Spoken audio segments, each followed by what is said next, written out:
I mean, people go to university for 7 years to learn that in architecture, I think. So we've done all right. Hey folks, welcome back to the big barn build. I didn't think we'd be up to this today because it was so wet all week, but it turns out we had a dry day. So stick around and I'll show you how we got the cladding up.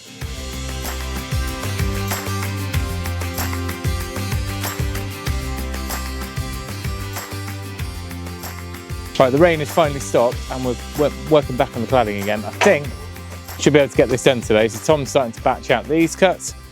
We're going to get them up. So we've used our story stick, so we hopefully know what's going on. Now, I can't remember how much we actually discussed when we were starting it last week, but the bottom of these has a, are we going 10 degrees? 10 degrees. 10 degrees. So that means that as the rain comes trickling down these boards, as it will do, that it won't hang on the bottom and soak up in the end grain, and therefore it will drop off this front. Any more than 10 degrees, it just felt a bit sharp and would maybe make a bit of a weak edge, but 10 seems to be good. And that's gonna come away almost like the same as our cillars. Yeah, once we're at the window, we'll have to fine tune. Story stick over to the other side, but we need to check we're yeah, on gauge. Now, we talked about nails versus screws a month or so ago. We've gone with screws. The Spax ones seem to be, Spax do a facade screw. Just seems to be about twice the price, whereas these, which we've used for lots, and I use them on the cabin, are about half the price and all stainless and a small enough head. They're actually designed originally for flooring screws. You can go through the tongue and groove, so if you want to do a secret fixing you can go through the tongue, hence why they're called tongue tight. But actually they're quite a nice size, so I think those two across the board on every is fine, and it's just a little bit more discreet than a clout sort of, or bigger headed nail, and no chance of hammer blow to our soft wood. So that's what we're going for. Oh, there was a bit in amongst there. Oh man, not going to find that, am I? Right, let's open another box. We're going to have a lot of free bits. So they've got their bottom marked. Bottoms. Slap mark. That's a pig term. That's how you tattoo a pig, if you're interested. Slap mark. So it means that if you send your pigs to the abattoir with the ear tags, you never get your ear tags back, so you don't necessarily know that's your pig coming back. He's an annex board. Sorry. Yeah, I saw that and thought, just this, yeah. I'll let you decide. Just for now, until we actually really do run low, or above the window, we could use it. Try not to be fussy while still maintaining standards. Yeah, it's tricky because it's just going to run out. There's a lot of boards that you can't get half too yeah. You know what I mean? Well, I don't think many of them you can. Yeah.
Listen to this.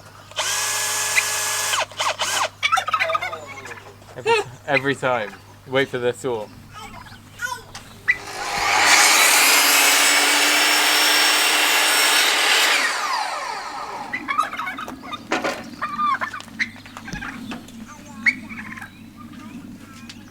He thinks you're trying to flirt with him.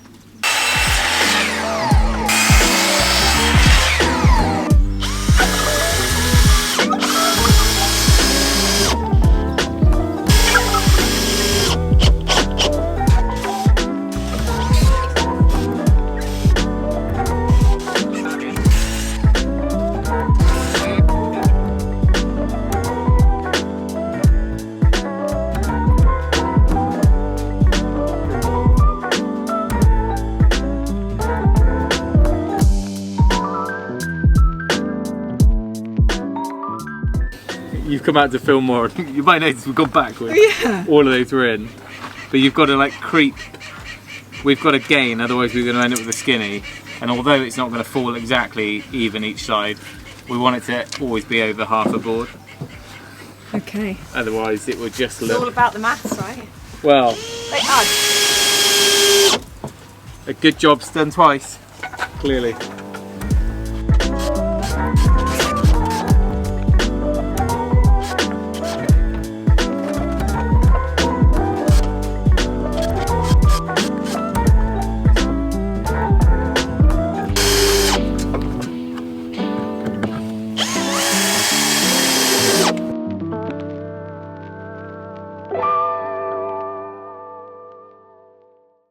Like one of the things about this profile is we've got a little bit of wiggle room so that we can either grow or shrink to make sure that we're on good coursing for either side of the windows. If you had conventional tongue and groove, there's not much play in that at all, apart from the 1 or 2 mil expansion gap. This probably gives us double that. So it means that over 10 boards, we can actually grow 20 mil or shrink 20 mil if we need to. Therefore, we can end up with a decent size of board either side of these windows. At each window, we're using our big story stick to kind of gauge out where the shadow gaps are. And I'll show you how we've kind of crept them open and closed to make it work on our windows. So we started out with this first section, and that we were pretty good between the oak and the window that we could just do a regular coursing. And so for that instance, it turns out that the tongue of our half lap board is exactly the same 10 millimeters or 10 millimeters as our shadow gap size. So we could just use an offcut pushed in, and with that in there, we can put the board next to it, fix it in. And if you look from underneath, that gives a kind of 1 mil, 2 mil expansion gap. But then as we got to the right hand side of the window, we realized that to end up on a good place, the left hand side of the window, we had to do slightly wider joins, which I'm kind of hoping from where you are doesn't really show itself. But for that instance, we cut ourselves a 12 mil Jenga block, and therefore we could open those up a little bit more. So they've probably got an extra millimetre or 2 of expansion gap underneath, which is absolutely fine. It's probably better if anything. So that left us with, I'd say, a half board on the right. And in order for us to carry that through, that we then measured from there to there, and we did a general gauging to start with.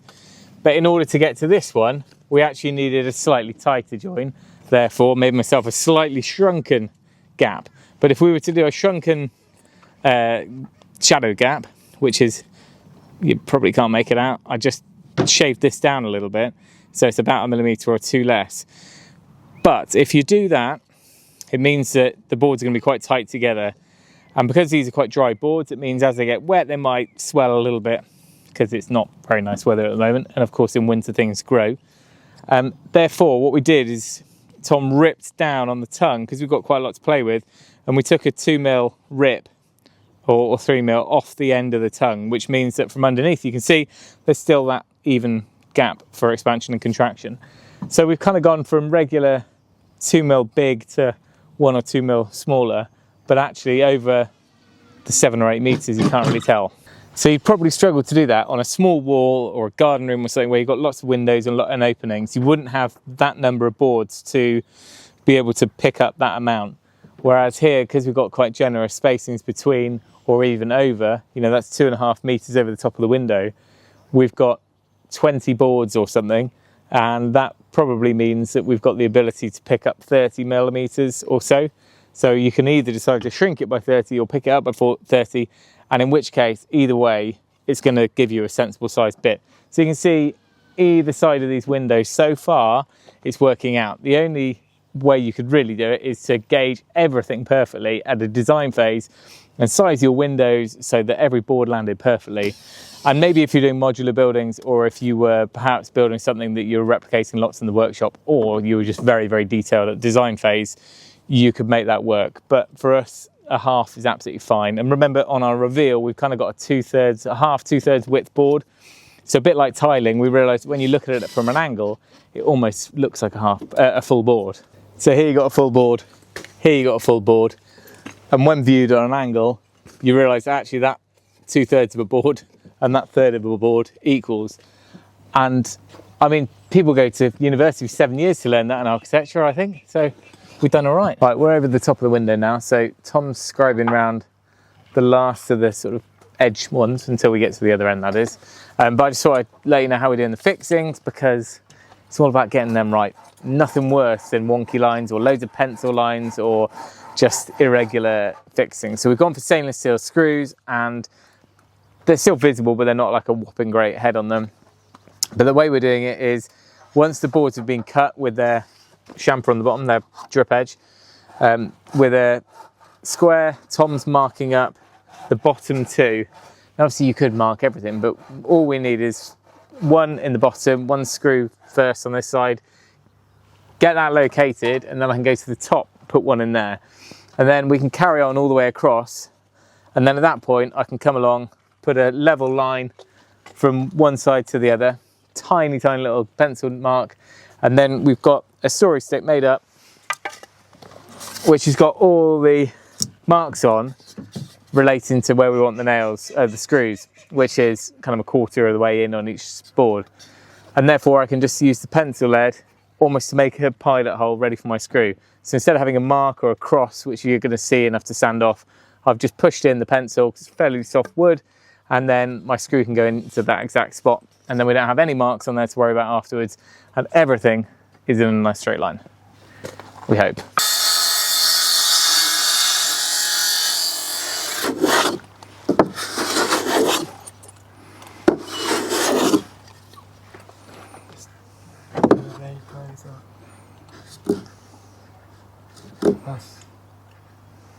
Seems to be out beyond there quite a lot.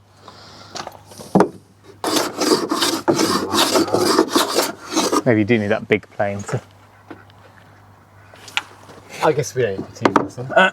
It's a barn, or is it? It's not anymore, is it?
Right, we made it to the end. Got one more board to go in here. It's gonna have to just be shaved down a little bit.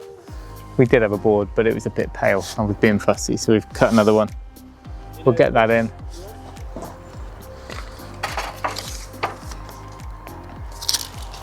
Special one for you. 120 to the. So I need 10 mil. Well, what do you want to go to? Do you want me? Yeah, sorry, I'll give you the 10 mil. So it's 140 minus the 10, so 130 is fine. Nice. So all I need to do now is to get the stick up here, get a nice level, and then that run and that run, bang them in. Job done.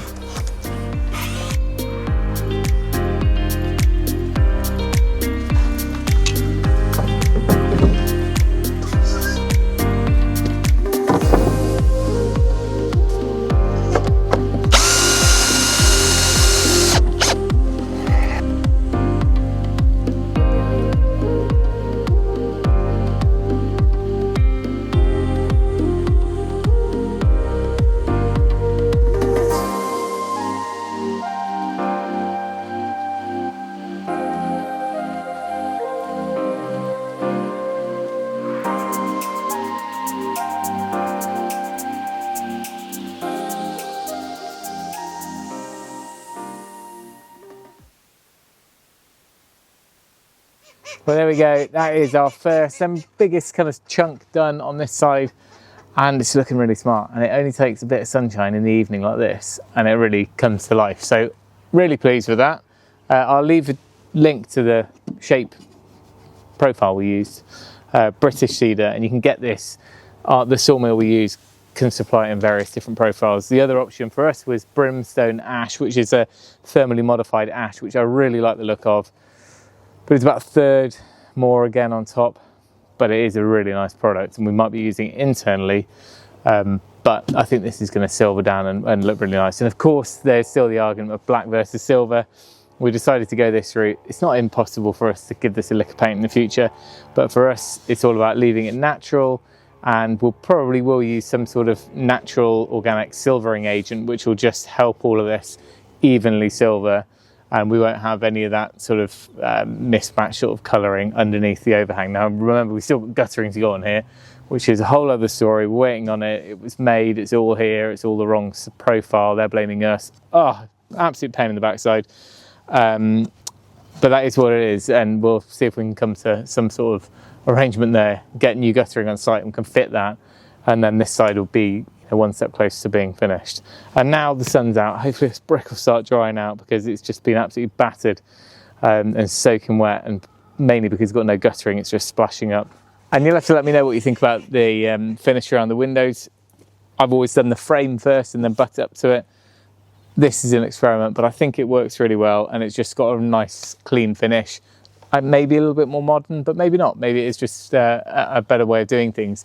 It also means at the top, rather than having a ledge for water to hit that cladding, come down and sit on top of, which in the cabin we've had to put a slight angle on that bit of the frame. Here we've got that 10-degree cut on the bottom of all of those, so we know it's just going to shed rain straight off. There's no chance it's going to wick back and water stain or trap moisture on that reveal board. So all in all, that's worked really well, and well, we know what we're doing now for the next 50 metres. I think it was the right choice, and I'm hoping it's the right choice to not have painted it black. I'll give you a real quick sneak peek from out in the field. You can see what it looks like from afar. Going on, you're not even meant to be out. You come out for 10 minutes. Yeah, turkey cam. Right, this random selection of birds need to go back in. They're on their little 10-minute jaunt. Well, actually, they've had the whole afternoon. Unfortunately, because of bird flu, we've got most of our birds are all locked up. This little group are all out just having a little bit of green because it's just ridiculous otherwise. Yeah, you tell them. This turkey's got an absolute fascination with power tools, and every time we use one, he gives a bit of a on the way back. Anyway, right, that's enough of them. There we go. Hope you enjoyed that. It's a bit of a change from what we've been up to inside, and nice to be out here in what was a little spell of sunshine. Well, I'm going to leave it there for today. If you've got any questions on this, let me know down in the comments. I'll leave it there. Thanks for watching. Remember, if you can, do it yourself, and we'll see you next time.